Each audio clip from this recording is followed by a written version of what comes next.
Welcome to DSC buddy channel. So ఈ వీడియోలో అయితే మనము 2018లో జరిగిన స్కూల్ అసిస్టెంట్ తెలుగు పేపర్ అయితే చూద్దాము.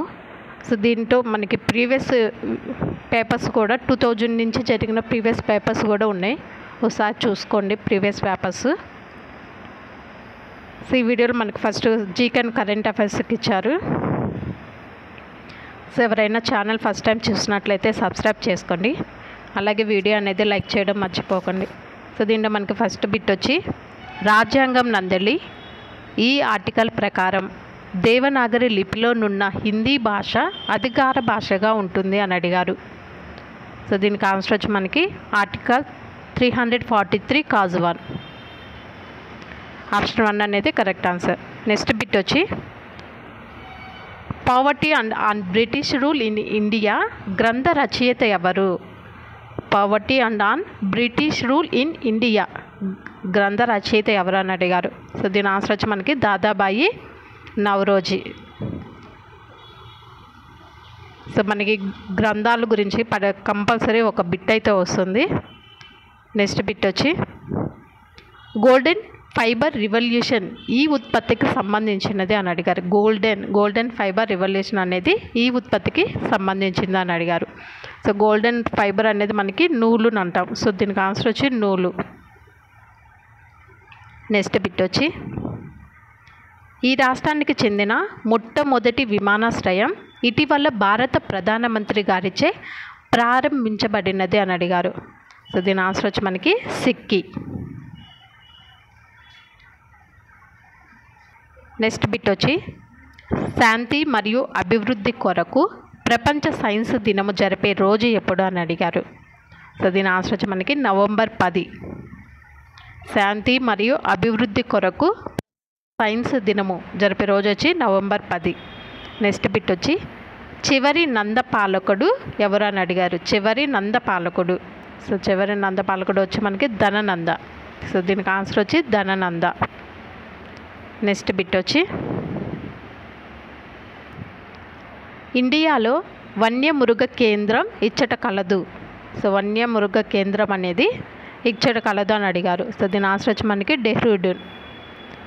నెక్స్ట్ బిట్ వచ్చి 14వ సార్క్ సమావేశం ఇక్కడ జరిగింది. సార్క్ సమావేశం అనేది ఇక్కడ జరిగింది అని అడిగారు. సో దీని ఆన్సర్ వచ్చి మనకి న్యూఢిల్లీలో జరిగింది. 14వ సార్క్ సమావేశం అనేది న్యూఢిల్లీలో జరిగింది. నెక్స్ట్ బిట్ వచ్చి 1946 తాత్కాలిక మంత్రివర్గంలో విద్య మరియు కళల శాఖ మంత్రిగా పనిచేసిన వారు ఎవరు అని అడిగారు.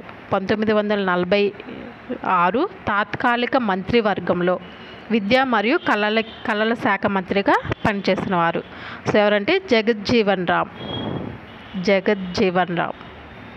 నెక్స్ట్ బిట్ వచ్చి భారత ప్రభుత్వం 500 రూపాయలు మరియు 1000 రూపాయల నోట్ల రద్దును ప్రకటించిన తేదీ ఏది?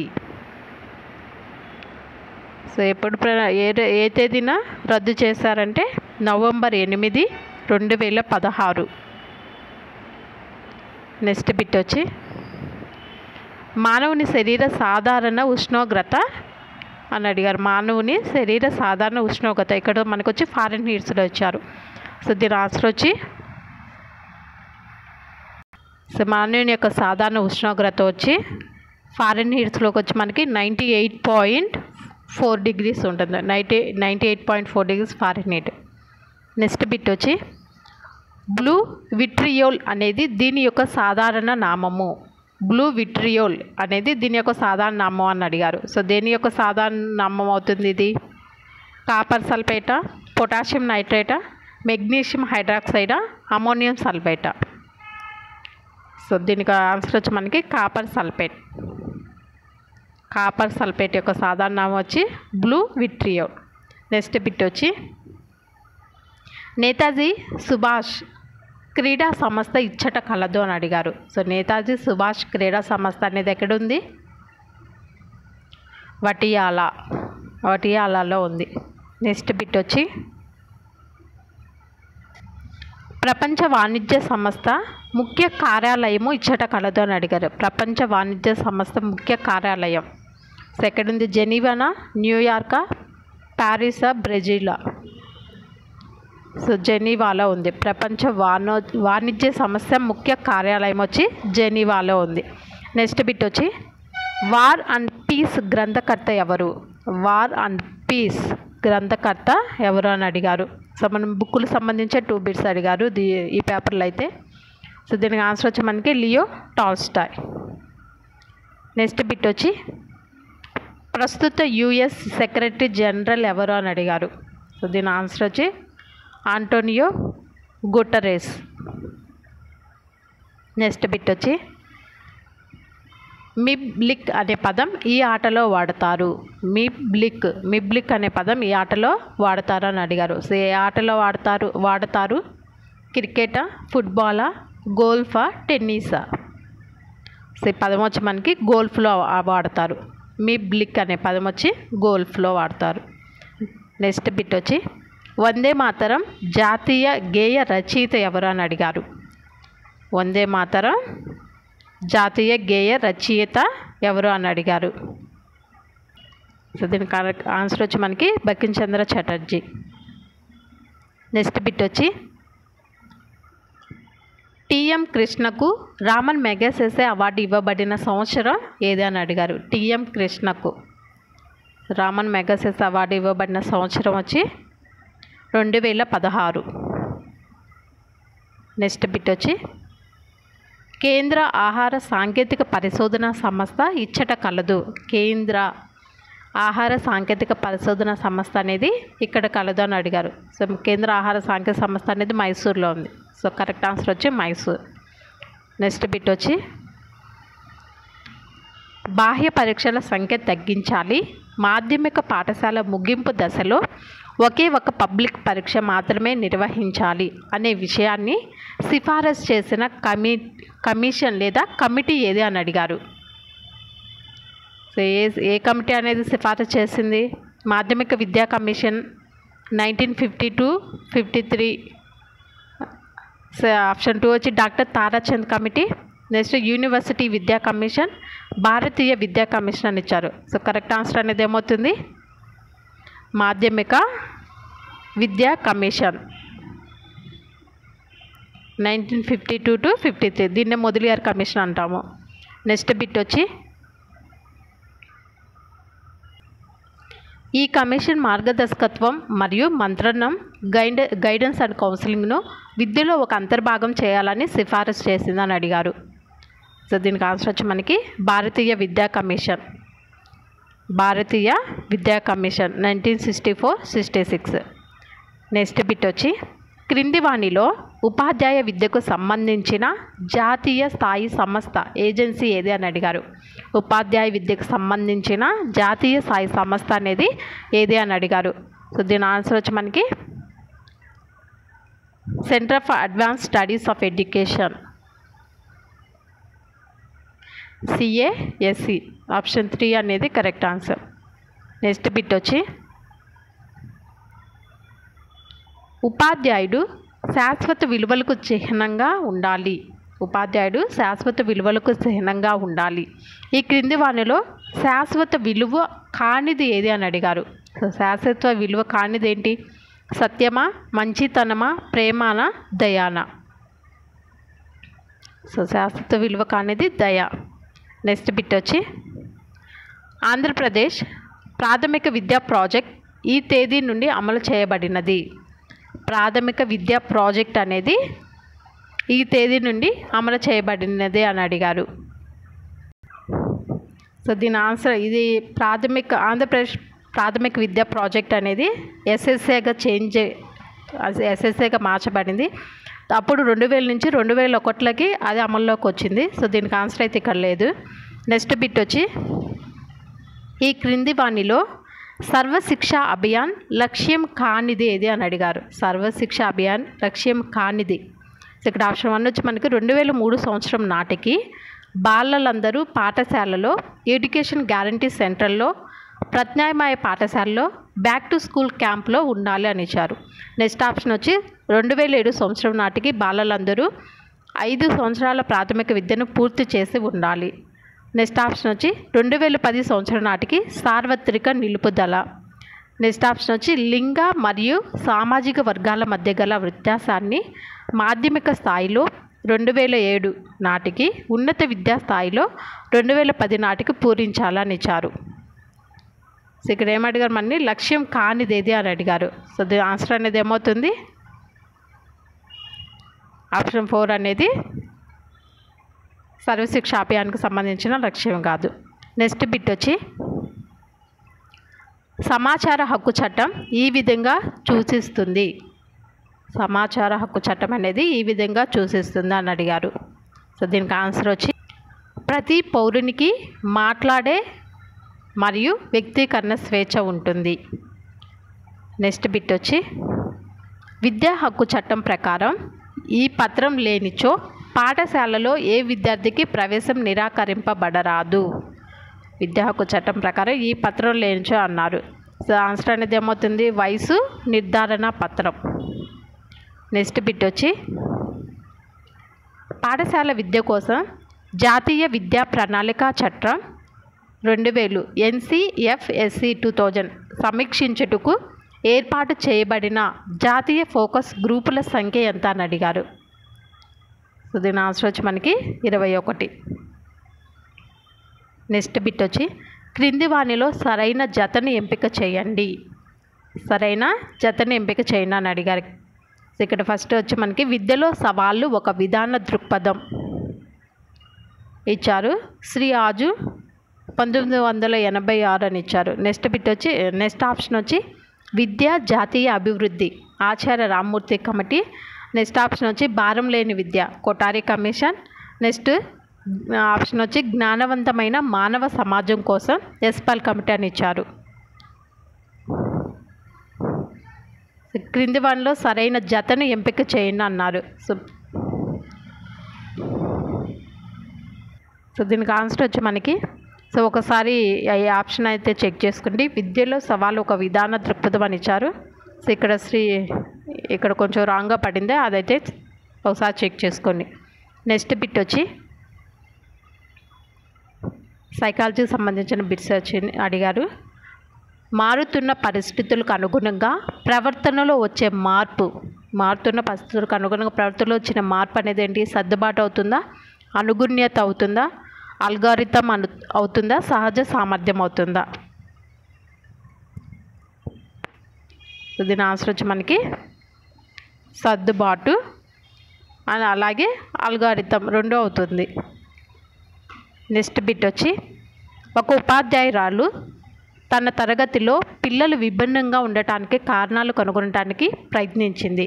సో అదేమవుతుంది, వ్యక్తి అంతర్గత భేదాల, జ్ఞానాత్మక సాంఘిక ప్రభావమా, అనుమితమా, వ్యక్తి అంతర భేదాల. సో ఏమవుతుంది అది, ఒక ఉపాధ్యాయురాలు తన తరగతిలో పిల్లలు విభిన్నంగా ఉండటానికి కారణాలు కనుగొనడానికి ప్రయత్నించడం అనేది దేని కిందకు వస్తుంది, వ్యక్తి అంతర భేదాలు. నెక్స్ట్ బిట్ వచ్చి తక్షణం పోలికతో వచ్చే శాశ్వత మార్పు లేదా అనుభవం ఫలితంగా వచ్చే శక్తివంతమైన ప్రవర్తన అనేది ఏమవుతుందంటే అభ్యసనం అవుతుంది.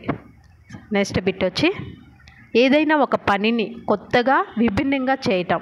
సో ఏమవుతుంది, కొత్తగా విభిన్నంగా. సో ఏమవుతుంది అది సృజనాత్మకత అవుతుంది.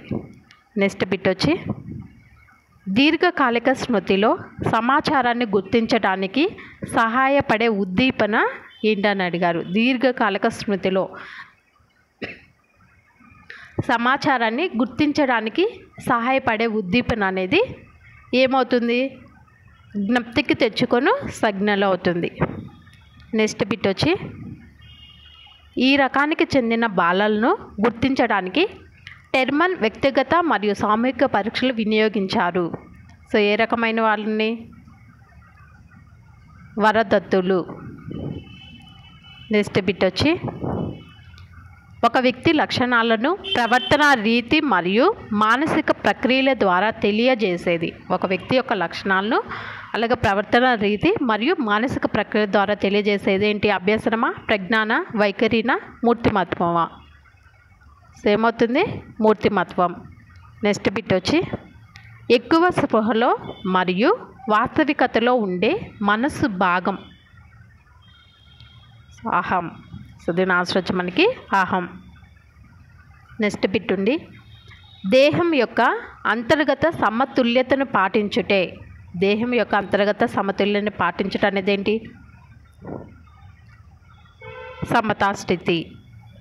నెక్స్ట్ బిట్ వచ్చి, ఒత్తిడి స్థితికి కారణాలైన శారీరక, పరిసర మరియు సామాజిక అంశాలు. ఒత్తిడి స్థితికి కారణాలైన శారీరక, పరిసర మరియు సామాజిక అంశాలు అనేవి ఏంటి? ఒత్తిళ్ళు. సో నెక్స్ట్ మనకి కంటెంట్కి సంబంధించిన బిట్స్ అడిగారు. అతడు ఆమె అను రచన ఒక. అతడు ఆమె అనే రచన అనేది ఏంటి అని అడిగారు. ఆ రచన అనేది ఆత్మకథన, జీవిత చరిత్రన, నవలన, కథా సంపుట. సో అతడు ఆమె అనే రచన నవల. నెక్స్ట్ బిట్ వచ్చి, ఈ కింది వానిలో కవులు వారి బిరుదులు గుర్తించిన అని అడిగారు. సో ఇక్కడ మనకి గౌరన, అయ్యలరాజు రామభద్రుడు, పుట్టపర్తి నారాయణాచార్యులు, గడియారం అని ఇచ్చారు. సో వాళ్ళ యొక్క బిరుదులు, సో గౌరన, అయ్యలరాజు రామభద్రుడు వీళ్ళకి ఇచ్చిన బిరుదులు అనేవి గుర్తించమన్నారు. సో దీని ఆన్సర్ వచ్చి మనకి, సో దీని ఆన్సర్ అయితే ఒకసారి చూసుకోండి. గౌరన్నకు వచ్చి సరస సాహిత్య విచక్షణుడు అనే బిరుదు కలదు. అలాగే అయ్యలరాజు రామభద్రుడికి వచ్చి ప్రతివాద మదగజ పంచనన అనే బిరుదు. అలాగే పుట్టపర్తి నారాయణాచార్యులకు వచ్చి సరస్వతి పుత్ర అనే బిరుదు. అలాగే గడియారం వెంకటశేష శాస్త్రికి వచ్చి అవధాన పంచానన అనే బిరుదు. సో దీని ఆన్సర్ వచ్చి మనకు ఒకసారి ఆప్షన్ 4 అవుతుంది. ఆప్షన్ 4 ఒకసారి చూసుకోండి. ఆప్షన్ 4 అనేది కరెక్ట్ ఆన్సర్. సో ఈ బిట్కి ఆన్సర్ వచ్చి మనకి ఆప్షన్ 4 అనేది అవుతుంది. ఒకసారి అయితే చెక్ చూసుకోండి. నెక్స్ట్ బిట్ వచ్చి, ఉద్ధృతి అర్థం అడిగారు. ఉద్ధృతి యొక్క అర్థం అనేది ఏమవుతుంది అని అడిగారు. సో దీని అర్థం వచ్చి మనకి గర్వం. నెక్స్ట్ బిట్ వచ్చి, అత్యానందం ఈ పదాన్ని విడదీసిన దాని యొక్క రూపం ఏంటి? రూపం అలాగే సంధి అనేది ఏమవుతుంది అని అడిగారు. అత్యానందం. సో దీన్ని విడదీస్తే అతి ప్లస్ ఆనందం యనాదేశ సంధి అవుతుంది. అతి ప్లస్ ఆనందం. నెక్స్ట్ బిట్ వచ్చి, వే వెలుగు అను సమాసం అనేది ఏమవుతుందని అడిగారు. వే వెలుగు. సో వే వెలుగు అనేది బహువ్రీహి సమాసం అవుతుంది. నెక్స్ట్ బిట్ వచ్చి, అక్షర సత్యం అను మాట. అక్షర సత్యం అను మాట. ఇక్కడ మనకు ఆప్షన్స్ ఇచ్చారు. రూపక అలంకారం, అవధారణ, పూర్వపద కర్మధారయ సమాసం అని ఇచ్చారు. అలాగే రూపక అలంకారం, సంభావన, పూర్వపద కర్మధారయ సమాసం. నెక్స్ట్ ఉపమా అలంకారం, రూపక సమాసం. నెక్స్ట్ ఉపమా అలంకారం, ఉపమాన, పూర్వపద కర్మధారయ సమాసం అని ఇచ్చారు. ఇక్కడ మన బిట్ అక్షర సత్యం అను మాట అని అడిగారు. సో దీని ఆన్సర్ వచ్చి మనకి రూపక అలంకారం, అవధారణ, పూర్వపద కర్మధారయ సమాసం. నెక్స్ట్ బిట్ వచ్చి, మత్తేబం పద్యంలో వచ్చే మొత్తం గురువుల సంఖ్య ఎంత అని అడిగారు. మత్తేబం పద్యంలో వచ్చే మొత్తం గురువుల సంఖ్య. సో బిట్కి అయితే ఆన్సర్ అనేది ఎవరికైనా తెలుసుంటే కామెంట్ చేయండి. నెక్స్ట్ వచ్చి మనకి ఒంటెత్తు పోకడ అనే జాతీయానికి నేపథ్యమైన అంశం ఏంటి? ఒంటెద్దు పోకడ అనే జాతీయానికి నేపథ్యమైన అంశం అనేది ఏమవుతుందని అడిగారు. సో దీనికి మనకి చదరంగం. నెక్స్ట్ బిట్ వచ్చి, సృజనాత్మకత అను విద్యా ప్రమాణానికి చెందిన ప్రశ్నను గుర్తించండి అని అడిగారు. దీనికి ఆన్సర్ వచ్చి మనకి పాఠానికి అనుగుణంగా నినాదాలు రాయడం. నెక్స్ట్ బిట్ వచ్చి, కలము, కుంచె, గాలిలో గజ్జె కూడా కట్టి వడలిని జల్లు మనిపించగల వాడాయన. ఈ మాటలు విద్వాన్ విశ్వం వీరిని ఉద్దేశించి అన్నాడు అని అన్నారు. సో దీని ఆన్సర్ వచ్చి మనకి అడవి బాపిరాజు. నెక్స్ట్ బిట్ వచ్చి, విషమాక్షరములు ప్రాస స్థానంలో ఉంటే ఆ ప్రాసము అనేది సో ఆ ప్రాసం అనేది ఏమవుతుంది? దుష్కర ప్రాసము. నెక్స్ట్ బిట్ వచ్చి వీర రక్తపు దార వారబోసిన సీమ పలనాడు నీదేరా వెలనాడు నీదేరా ఈ పంక్తులు గల గేయ పాఠం ఏది అని అడిగారు. సో ఏ పాఠం అది? నగరంలో వాననా, కపాల మోక్షమా, సముద్రం నా పేరున, చెయ్యెత్తి జైకొట్టు తెలుగోడానా. సో దీని ఆన్సర్ వచ్చి ఏమవుతుంది? చెయ్యెత్తి జైకొట్టు తెలుగోడా. నెక్స్ట్ బిట్ వచ్చి ఒలయు అను మాటకు పర్యాయ పదాలు ఏమవుతాయి అని అడిగారు. ఒలయుకు పర్యాయ పదాలు అనేవి ఏమవుతుంది? వ్యాపించు, ప్రచరించు. వ్యాపించు, ప్రచరించు. నెక్స్ట్ బిట్ వచ్చి ఆటోపము అను మాటకు నానార్థాలు, ఆటోపము అనే పదానికి నానార్థాలు ఏమవుతాయి అని అడిగారు. సో నానార్థాలు ఏమవుతాయి? ఆటోపము అనగా ఆడంబరము, సంభ్రమం. నెక్స్ట్ బిట్ వచ్చి అపారమైన తీరం గలది అను ఉత్పత్తి అర్థాన్నిచ్చే పదం ఏది? అపారమైన తీరం గలది అనే పదానికి ఉత్పత్తి అర్థాన్నిచ్చే పదం వచ్చి పారావారం. పారావారం. నెక్స్ట్ బిట్ వచ్చి సమాజంలోని ఆర్థిక దోపిడీ స్వభావాన్ని తెలియజేసే ఉద్దేశం గల పాఠం ఏది అని అడిగారు. సో దీని ఆన్సర్ వచ్చి మనకి హెచ్చరిక. నెక్స్ట్ బిట్ వచ్చి పరదాన పహరణము కంటే దిరియుట మంచిది అని తలబోసిన నీతి చంద్రికలోని పాత్ర. సో దీని ఆన్సర్ వచ్చి మనకి హిరణ్యకం. నెక్స్ట్ బిట్ వచ్చి నీరాకల్ మదిగోరు చంద్రు పొడుపున్ నీరా కరంబు బలెన్ అని ఆకాంక్షించింది ఎవరు అని అడిగారు. సో దీని ఆన్సర్ వచ్చి మనకి నిగమ శర్మ అక్క. నెక్స్ట్ బిట్ వచ్చి ఆదేశము అనున్నది వ్యాకరణ పరిభాషలో, ఆదేశము అనేదానికి వ్యాకరణ పరిభాషలో ఏమవుతుందో అని అడిగారు. సో దీనికి ఆన్సర్ వచ్చి స్థానక్రమణము. నెక్స్ట్ బిట్ వచ్చి ఆమంత్రణంబు అనగా సామంత్రణంబు అనగా సంబోధన. నెక్స్ట్ బిట్ వచ్చి ఛందస్సులో గురువుకు సంకేతము.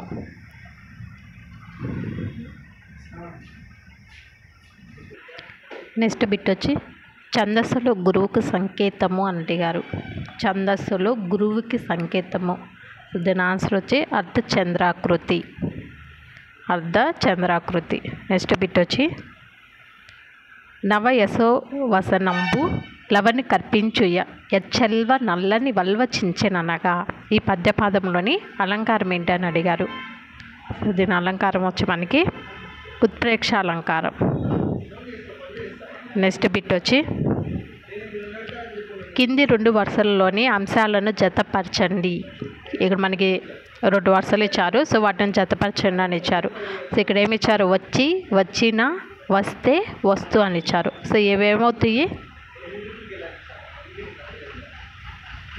సో దీనికి ఆన్సర్ వచ్చి మనకి వచ్చి అనేదేమో ప్రార్థం అవుతుంది, వచ్చినేమో అప్యార్థం అవుతుంది, వస్తే అంటే క్షేత్రార్థం, అలాగే వస్తు అనేది క్షేత్రార్థం అవుతుంది. సో దీని ఆన్సర్ వచ్చి మనకి ఆప్షన్ 2 అనేది కరెక్ట్ ఆన్సర్.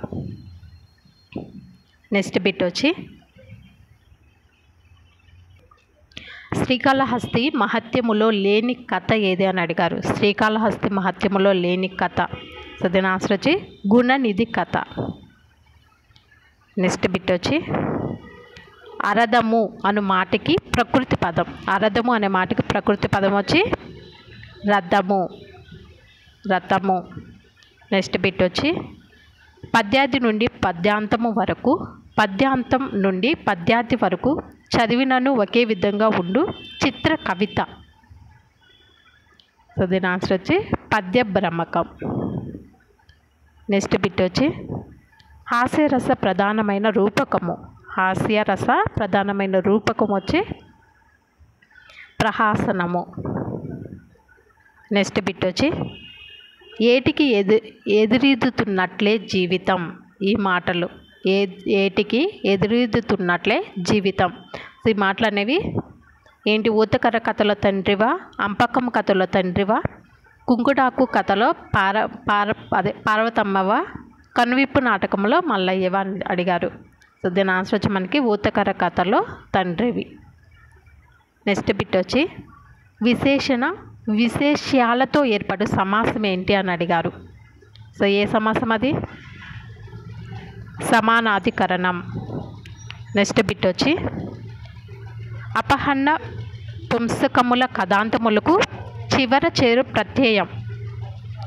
సో దీని ఆన్సర్ వచ్చి ము. నెక్స్ట్ బిట్ వచ్చి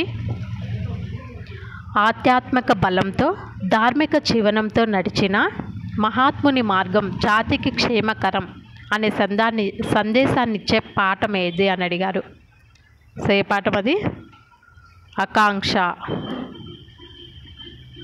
నెక్స్ట్ బిట్ వచ్చి కందుకూరి వారు సంఘ సంస్కరణలో భాగంగా ప్రారంభించిన కార్యక్రమాలలో ఒకటి. సో దీని ఆన్సర్ వచ్చి మనకి 1881 మొదటి వితంతు వివాహం. నెక్స్ట్ బిట్ వచ్చి అతను పెన్నుతో పరీక్ష రాశాడు. ఈ వాక్యంలో తో అనే ప్రత్యయం. అతను పెన్నుతో పరీక్ష రాశాడు, దీంట్లో తో అనే ప్రత్యయం అనేది ఏమవుతుందని అడిగారు. సో ఇది కరణార్థం. నెక్స్ట్ బిట్ వచ్చి ప్రతి పద్యమునందు జమస్కృతి గలుగం జప్పనేర్తువు అని చేమకూరి వెంకట కవిని ప్రశంసించినది ఎవరు అని అడిగారు. సో ప్రశంసించినది రఘునాథ నాయకుడు. నెక్స్ట్ బిట్ వచ్చి చిరుతొండ నంబి కథ శ్రీనాథుని ఈ కావ్యంలోనిది. సో ఏ కావ్యంలోనిది? హరవిలాసం. నెక్స్ట్ బిట్ వచ్చి రాజుల్ మత్తులు వారి సేవనరక ప్రాయంబు అని వంచిన కవి ఎవరు అని అడిగారు. సో దీని కరెక్ట్ ఆన్సర్ వచ్చి దూర్జటి. నెక్స్ట్ బిట్ వచ్చి భరతుని దృష్టిలో కావ్య శరీరం అనగా ఏంటి అని. సో భరతుని దృష్టిలో కావ్య శరీరం అనేది కథ. నెక్స్ట్ బిట్ వచ్చి కవిసేన మేనిఫెస్టో రాసిన వారు ఎవరు అని అడిగారు. సో రాసిన వారు గుంటూరు శేషాంధ్ర శర్మ. నెక్స్ట్ బిట్ వచ్చి దయానిధి ప్రధాన పాత్రగా గల నవల ఏది? దయానిధి ప్రధాన పాత్రగా గల నవల ఏది అని అడిగారు. సో దీని ఆన్సర్ వచ్చి చివరకు మిగిలేది. నెక్స్ట్ బిట్ వచ్చి మొగము అను పదం మోము అని మారడంలో కలిగిన ధ్వని మార్పు ఏంటి అని అడిగారు. మొగము అనే పదం మోము అని మారడంలో కలిగిన ధ్వని మార్పు. సో దీని ఆన్సర్ వచ్చి లోప దీర్ఘత. మొగము అనే పదం మోము అని మారడంలో కలిగిన ధ్వని మార్పు వచ్చు లోప దీర్ఘత. సో ఛానల్ ఎవరైనా ఫస్ట్ టైం చూసినట్లయితే సబ్స్క్రైబ్ చేసుకోండి, అలాగే వీడియో లైక్ చేయండి. Thank you for watching.